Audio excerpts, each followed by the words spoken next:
menikah saat SMA part 141. Brian yang tiba-tiba masuk ke dalam ruangan makan di saat aku sedang sarapan. Aku hampir tersedak saat melihatnya. Apa-apaan tingkahnya itu? Begitu santai dan tenang seakan dia tinggal di rumah ini. Rasanya aku ingin memukulkan kepalaku ke meja makan, sungguh. Begitu banyak hal yang ingin kukatakan seperti berteriak kepadanya, menanyakan kenapa dia ada di rumahku, dan apa yang sebenarnya dia lakukan.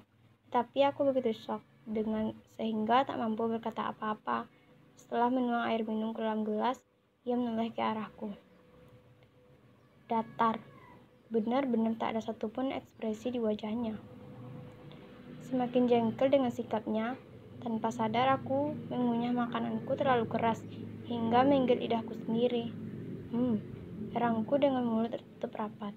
Rasa amis segera terasa di lidahku. Ini semua gara-gara Brian. Dan dia bahkan tidak melakukan apa-apa.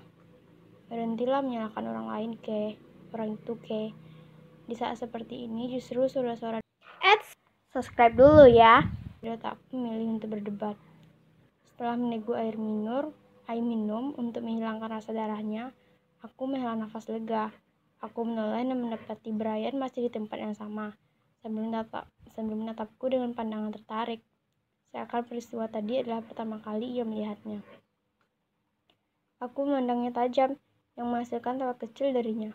Merasa semakin kesal, aku mengalihkan pandangan lalu kembali melanjutkan sarapanku yang tertunda. Skip. Brian sedang menonton TV di ruang tengah saat aku menghampirinya. Dia tentu terlihat sangat nyaman dengan tubuh yang bersandar ke sofa dan kakinya yang terjulur ke sofa yang lainnya. Aku duduk di salah satu sofa yang agak jauh darinya, lalu berdiam pelan. Tidak ada respon.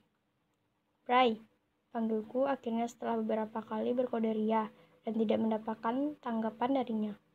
Orang ini benar-benar tidak peka. Ia hanya bergumam sebagai balasan tanpa menoleh ke arahku.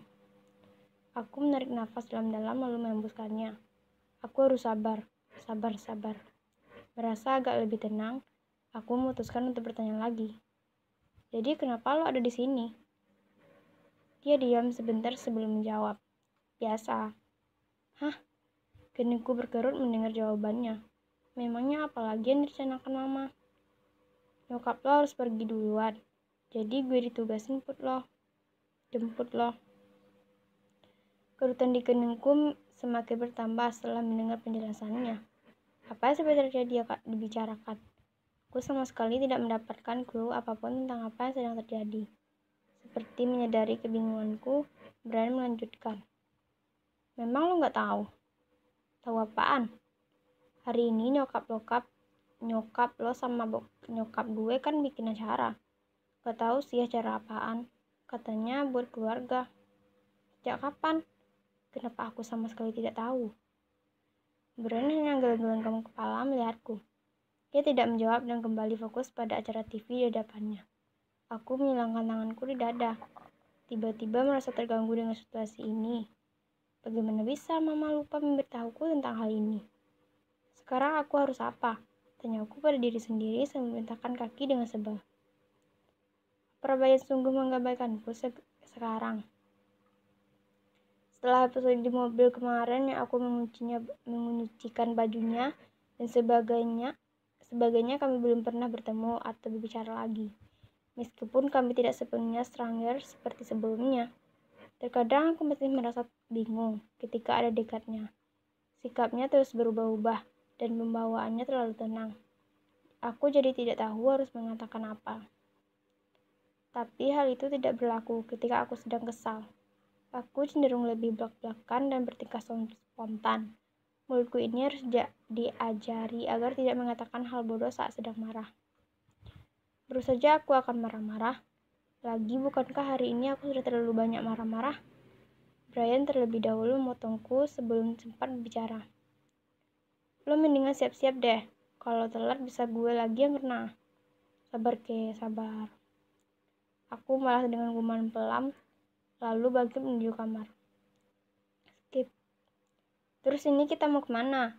Teriakku setelah selesai memasang sabuk pengaman.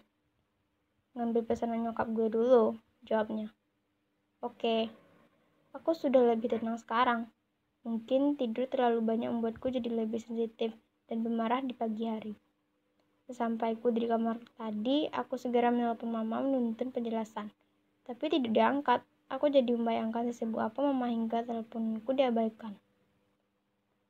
Melihat macetnya lalu lintas, aku langsung tahu ini akan menjadi perjalanan yang panjang. Aku melepas sepatu lalu menaikkan kakiku ke atas kursi. Dari ujung mataku, kulihat Brian menulis gelas, tapi ia tidak memberi komentar apa-apa. Untunglah. Berusaha menyibukkan diri, aku mulai bermain game di handphoneku. Entah sudah beberapa menit atau jam yang kuhabiskan sampai aku terhenti di level 93. Aku sudah mencobanya hingga 6 kali, tapi tetap belum bisa memecahkan cara membuat kayu merah ini keluar dari kotak. Aku menoleh ke arah Brian, kemudian arah jalan. Masih macet seperti biasa. Bray, apa? Jawabnya. Lo pernah main ini gak? Tanyaku sambil melihatkan game di handphoneku. Ia mengangguk. Lo udah level berapa? 100 berapa gitu. Udah lupa gue. Aku menatapnya dengan tatapan tak percaya. Aku kembali mengisi jalanan. Masih ada waktu sebelum kami berjalan lagi. Aku memberikan handphoneku kepadanya. Lo tahu nggak ini gimana? Ia mengambilnya dan mulai mereset puzzle agar kembali ke posisi semula. Aku memperhatikan dari sebelahnya dengan diam. Sialnya, dia menyelesaikan level itu tak sampai 1 menit. Dia bahkan membuatnya terlihat begitu mudah. Aku mengambil lagi handphoneku dan melanjutkan ke level selanjutnya. Meskipun pikiranku masih dipenuhi oleh Brian. Sebenarnya dia ini jenius atau apa? Lo mau ikut turun gak? Tanya Brian tak lama kemudian. Aku mengangkatkan wajahku dari layar handphone dan memperhatikan sekelilingku. Mobil Brian berhenti di depan salah satu toko kue dan roti.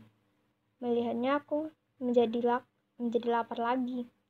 Segera aku mengiyakan ajakannya, lalu memasang kembali sepatuku. Skip. Bau roti langsung tercium olehku saat Brian membuka pintu.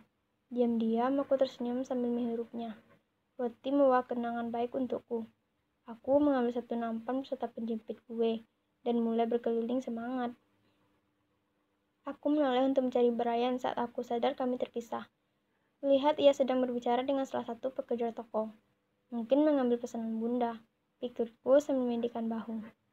Aku meneruskan berkeliling memilih roti. Benar-benar membingungkan. Roti coklat itu terlihat begitu menggiurkan, tapi roti dengan taburan keju di atasnya juga terlihat enak. Oh, yang isi selai kacang itu juga. Aku melihat isi nampanku yang sudah dipenuhi cukup banyak roti. Aku menundukkan kepala lesu. Tidak peduli seberapa besar rasa cintaku pada roti. Aku tidak bisa membeli semuanya. Udah milihnya? Tanya Brian yang muncul di belakangku. Aku mengangkat kepalaku dan berbalik melihatnya. Bray, lo lebih suka roti coklat, keju, atau yang isi selai kacang? Tanyaku padanya dengan wajah serius. Selai kacang. Sip, balasku lalu mengambil satu roti isi selai kacang ke nampanku. Memangnya kenapa? Tanyanya lagi. Aku hanya menggelengkan kepala.